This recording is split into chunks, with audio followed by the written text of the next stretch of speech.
Sa nakaraang video, pumunta tayo sa Valencia Negros Oriental galing sa Dumaguete City para puntahan ang iba't ibang tourist attractions. Sa vlog na ito, pupunta naman tayo sa Manhuyod Sandbar bago natin puntahan ang iba't ibang attractions sa Dumaguete City.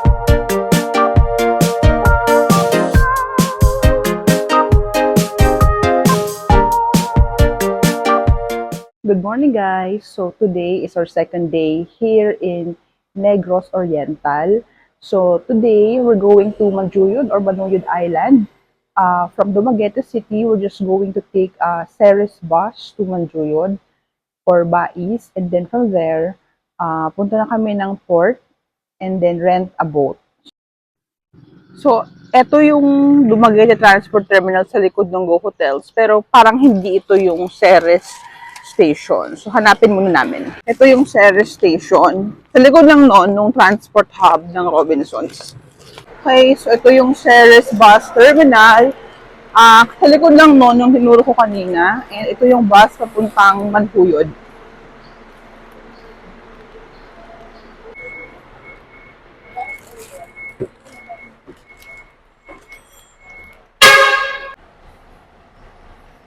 Nakasakay na kami dito sa bus to Manhuyod. Ordinary bus siya, hindi air-conditioned. Tapos, sinabihan namin yung konduktor na ibaba kami dun sa Manhuyod papunta sa Sandbar. Hindi naman niya hinihintay mapuno yung bus. 5:55 kami umalis ng terminal. So, mga 10 minutes siguro kami naghintay nung dumating kami.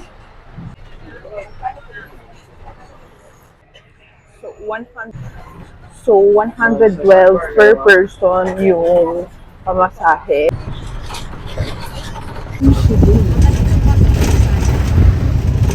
So, past 7 a.m. na. Nandito pa rin kami sa bus, pero malapit na kami sa Manhuyod. Since wala pa kami kausap na boat, may ni-refer yung konduktor. So, yun yung kinausap ng sister ko. Doon na lang kami bababa.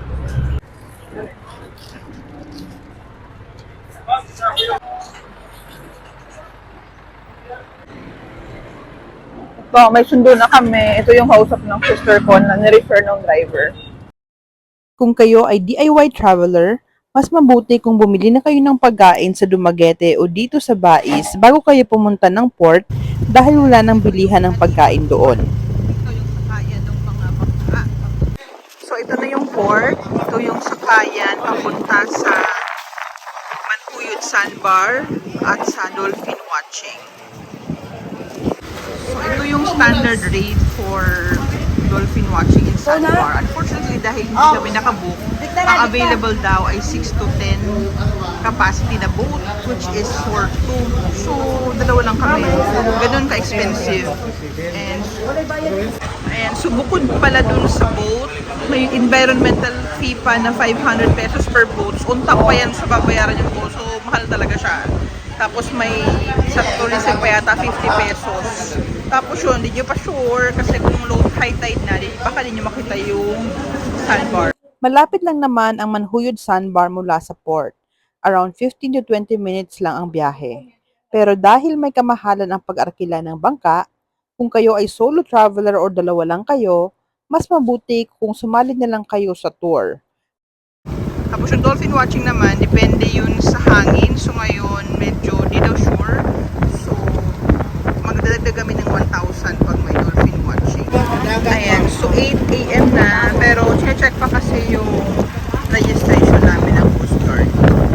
And kung mag-isa kayo, mag-book na lang kayo ng tour. Kasi yan, may pagkain na sila. O nasa van sila, siguro galing pa silang Dumaguete. And then may kausap na silang boat, may operator. Sa tulong ng tourism officer, nakahanap kami ng bangka for 2,700 pesos for sandbar only. Ayan, aalog-alog kami kasi dalawa lang kami dito sa passenger boat.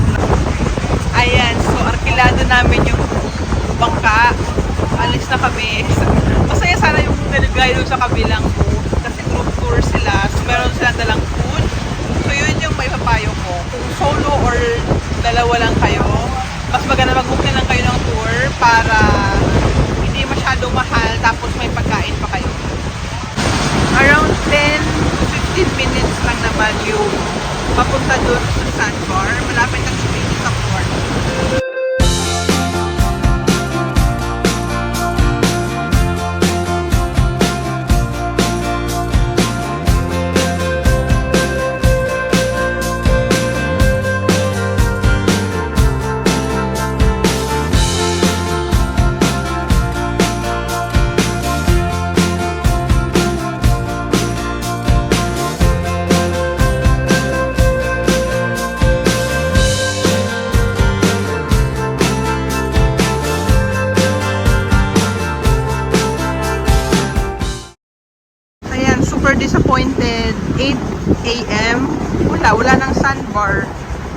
Sabi ng boatman, buhangin lang daw yun. Eh, yun yung pinunta natin dito, di ba? Kasi Maldives of the Philippines nga daw. Ayan, so nakaka-disappoint kasi wala talaga kaming inabutan. 8 a.m. wala kahit konting buhangin. So yun, so sayang yung bayad. 3.5 yung gastos namin dito. So yun, so wala talaga. Wala kang makikita, tubig. Ayan, ganun na siya. Mababaw na yan. Kaya nakatayo na yan si Kuya. Past 7 a.m. kami dumating sa port. Pero dahil nagkaroon pa ng checks at konting delays, mga alas 8 na kami nakarating ng sandbar. Kaya wala kami inabutan. Minabuti namin pumunta na lang doon sa may structure. Pero ito yung inabutan namin. So sira-sira din yung structures dito. Not sure. Siguro.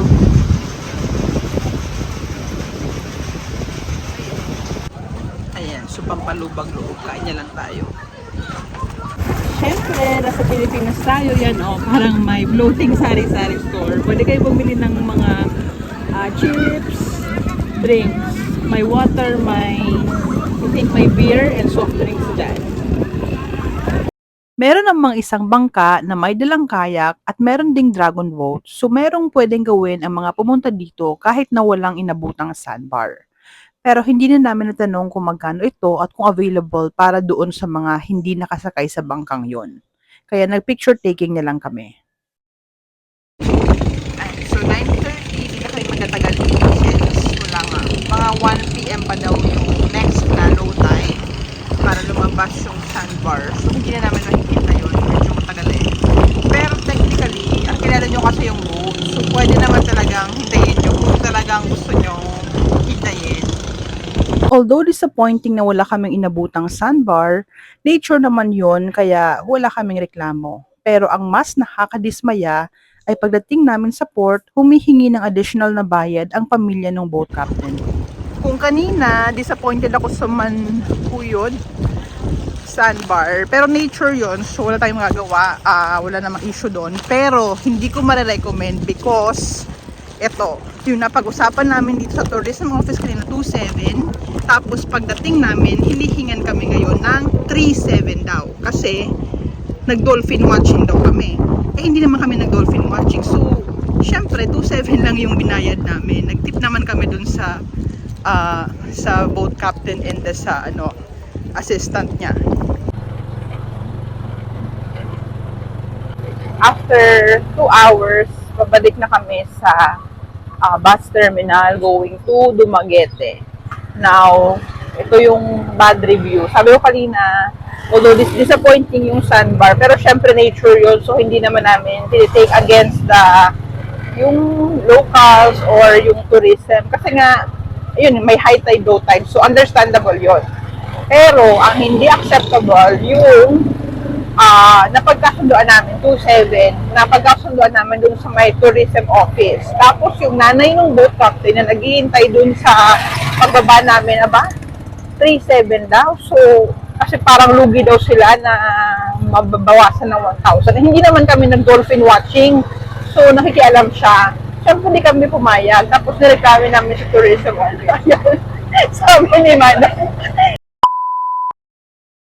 huwag niyo naman huwag niyo na idama yung iba, baka okay naman yung iba, okay naman yung driver namin sa tricycle, yung taga-tourism office, mabait din naman.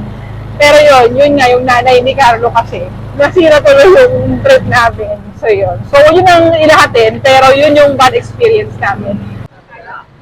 Ayan, so ito, instead of sumakay sa bus, may nag-offer ng van.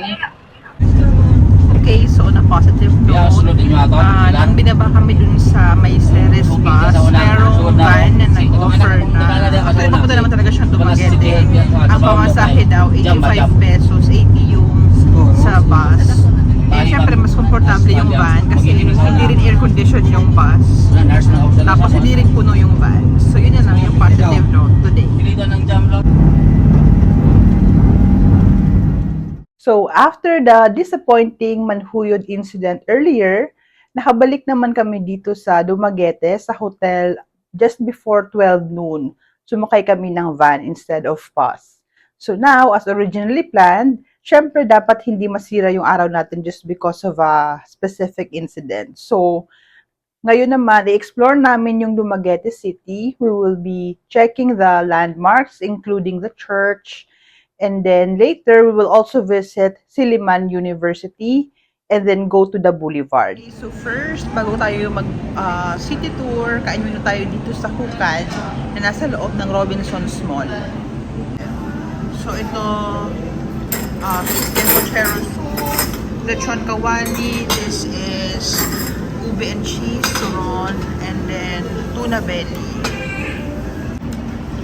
Ayan, ang sarap nito guys. Pero, sarap yung food dito sa Hukad. Tsaka only rice din pala siya. Grabe, oh, highly recommended dito sa Hukad. Parang lahat masarap na in-order namin. Pati yung ube, cheese, masarap. Pati yung halaya ice cream dip niya. Okay, so, pwede namang magsumakay ng tricycle or jeep, pero naglakad lang kami from Robinson's Mall to yung sentro ng Dumaguete City. Dun sa may park, to the church. Tapos mamaya, bisitahin namin yung Silliman University. So, dito na yung sentro at andito yung simbahan nila. Tingnan natin. So, ito yung Dumaguete Bell Tower or Campanario di Dumaguete na tinayo noong 1760. So, dito naman mayroong imahen dito.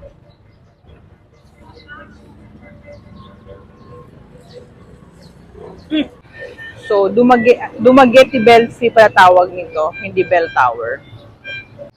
So, ito naman yung church dito sa Dumaguete. Hindi na kami papasok kasi merong misa ngayon since linggo. Tapos naka-shorts lang naman kami. So, bilang respeto.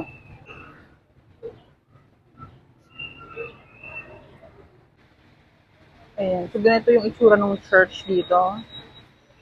Hindi na kami pumasok. Dahil old city itong Dumaguete, like other old towns in the Philippines, na pattern sa Spain, yung sa tapat ng simbahan, nandito naman yung kanilang park. Ito yung official seal ng City of Dumaguete. Okay, so April 26, 1945, Dumaguete was liberated by a composite force of Filipino guerrillas and units of the 164th Regiment, American Division of the 8th Army, USA.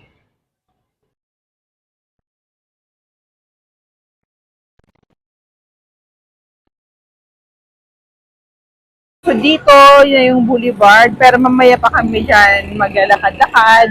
Maraming cafes dito sa gilid niya, pero diretso muna kami sa Silliman University. So dito sa gilid ng boulevard, may mga restaurants, cafes, bars din.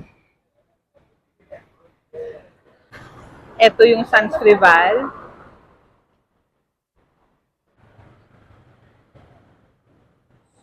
Ayan. So walking to Silliman pa rin kami. Andito yung Dumaguete sign, pero mamaya na kami pupunta dyan. So, eto na yung Silliman University, isa sa pinakamagandang university campuses dito sa Pilipinas. So, try namin pumasok. Sunday kasi ngayon, so baka sarado siya.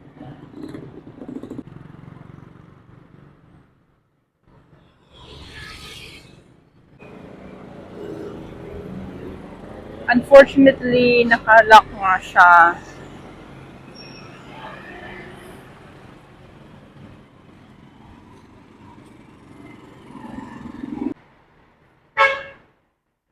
So, this university was founded in 1901. Kaso sarado siya ngayon. So, kasi holiday, Sunday nga.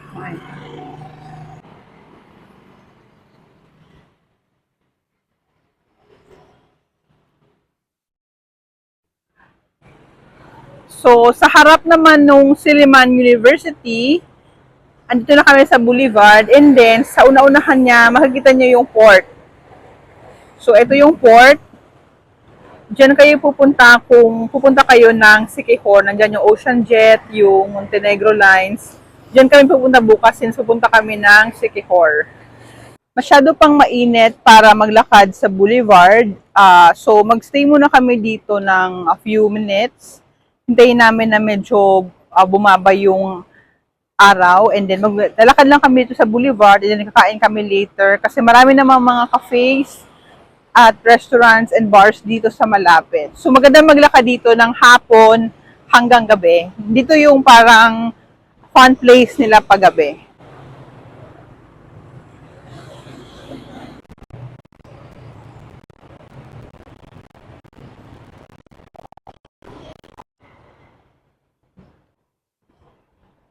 Hindi nyo makikita yung sunset dito sa Boulevard kasi east ito, yung sunset nandun sa likod ng Silliman University. At yung sa likod ko, isang hotel pala yan. So maganda yung mga buildings and maganda yung view dito. Okay dito paghapon sa Boulevard. So ito yung Dumaguete signage, yung Dumaguete Me, Dumaguete Philippines.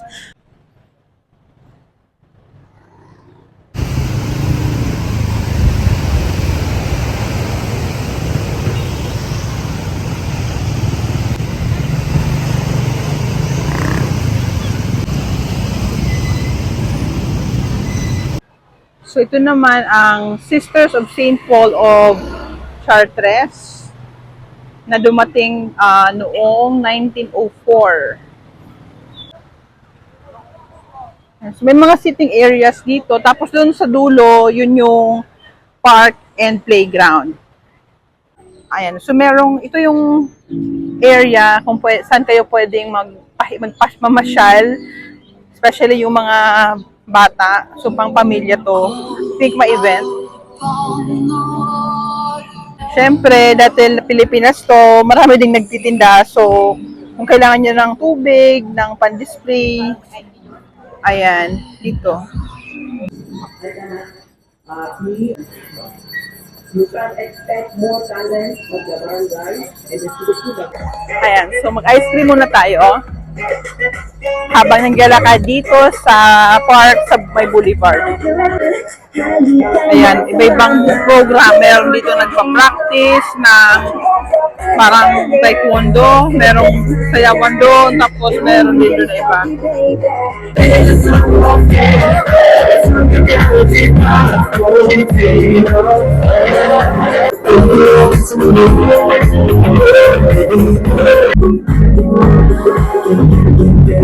Start ng magpailaw, marami pa rin tao pero hindi siya crowded naman.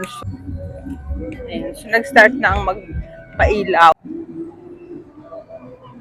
Okay, so before kami bumalik ng hotel, kakain muna kami dito sa Sans Rival Bistro. Pero medyo busog pa kami, so hindi kami magra-rice. And so, busog pa kami kasi nga late na kami nag-lunch. Pero, so magka-cocktail na lang kami dito and some tapas. Okay dito sa Sans Rival Bistro, hindi masyadong mahal pero maganda. At mukhang masarap yung food nila. Hindi rin masyadong mahal yung mga cakes nila, oh. Kung sa Manila kasi to 1,000 plus yung buong cake. Dito may slice na 95 pesos, may yema cake na 40 pesos lang yung slice. And syempre,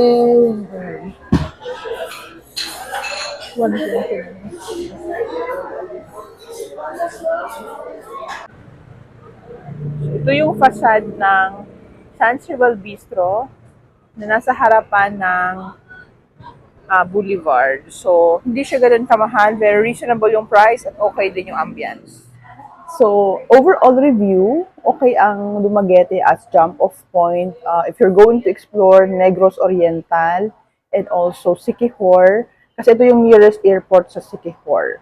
And as a city, mukha siyang livable. And sabi nga nila, ito daw yung isa sa retirement capital dito sa Pilipinas, especially for foreigners. So marami dito makikita kayong mga senior age na foreigners na nakatira.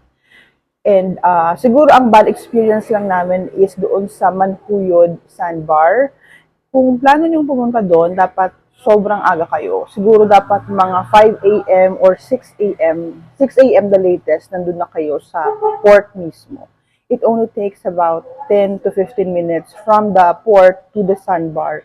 And then, meron naman silang tariff, but ang bad experience namin is Yung napagkasunduan namin, based sa tariff, hindi naman kami nag-dolphin watching. Yung nanay nung boat captain, gusto pang mag-additional na 1,000 kasi akala niya nag-boat watching kami. And then may hinihingi pa sa amin na 500 daw for the docking fee. Pero wala namang naningil doon. Kasi we're going to pay naman kung may naningil, di ba? Kasi kung government yun, dapat may resibo. Wala. So anyway, that's a bad experience. And also, wala kaming nakitang sandbar. Actually, nung pumunta kami doon, syempre alam naman namin na yung sandbar nga, depende sa tide, high tide or low tide, kung makikita. Pero sabi sa amin, meron pa daw kasi ang high tide, kahit naman sa Google, nung nireview namin, 10:30, pero yung pala, kahit hindi pa high tide, possible na wala na ring sandbar pag pataas pa lang. So, ganun siya babaw yung sandbar. So, yun. So, kaya kailangan sobrang aga kayo kung pupunta talaga kayo doon. But, honestly, kung solo traveler kayo or dalawa lang kayo, I would even suggest to just skip it. Siguro kung babalik kami, even if maaga, hindi na ako pupunta doon. Kasi yun nga, sandbar kasi siya. Unlike other destinations sa Pilipinas na may sandbar, pero kahit pa paano may island pa rin na matitira kahit na high tide. Doon sa Manhuyod, talagang super wala. So, sayang, pwedeng masayang yung pagpunta nyo doon. And yung dolphin watching din, mas malapit pala siya sa Oslo. So, pag mahangin din, hindi rin siya matutuloy. So, yun nga, more than an hour din siya from Dumaguete. So, aside from that, yung sa Dumaguete mismo, you can just spend half a day kasi yung pupuntahan dito, yung sentro lang naman, yung church, yung sa Boulevard. Maganda naman sa Boulevard, pero yung half a day lang ang spend nyo sa Dumaguete City. Yung mga pupuntahan actually sa Valencia Negros Oriental, which is a neighboring town, so nandun yung mga falls. Ang din namin napuntahan yung Casaroro Falls. And siguro kung babalik kami, puntahan na namin yung Casaroro and then the forest camp kasi nagustuhan namin. Babalikan namin yun. Again, thank you very much for watching this vlog. Hope you enjoyed it. Salamat sa panonood. Sa susunod na video, samahan niyo naman kami sa pagpunta namin sa Siquijor. Please don't forget to subscribe to my channel and like this video.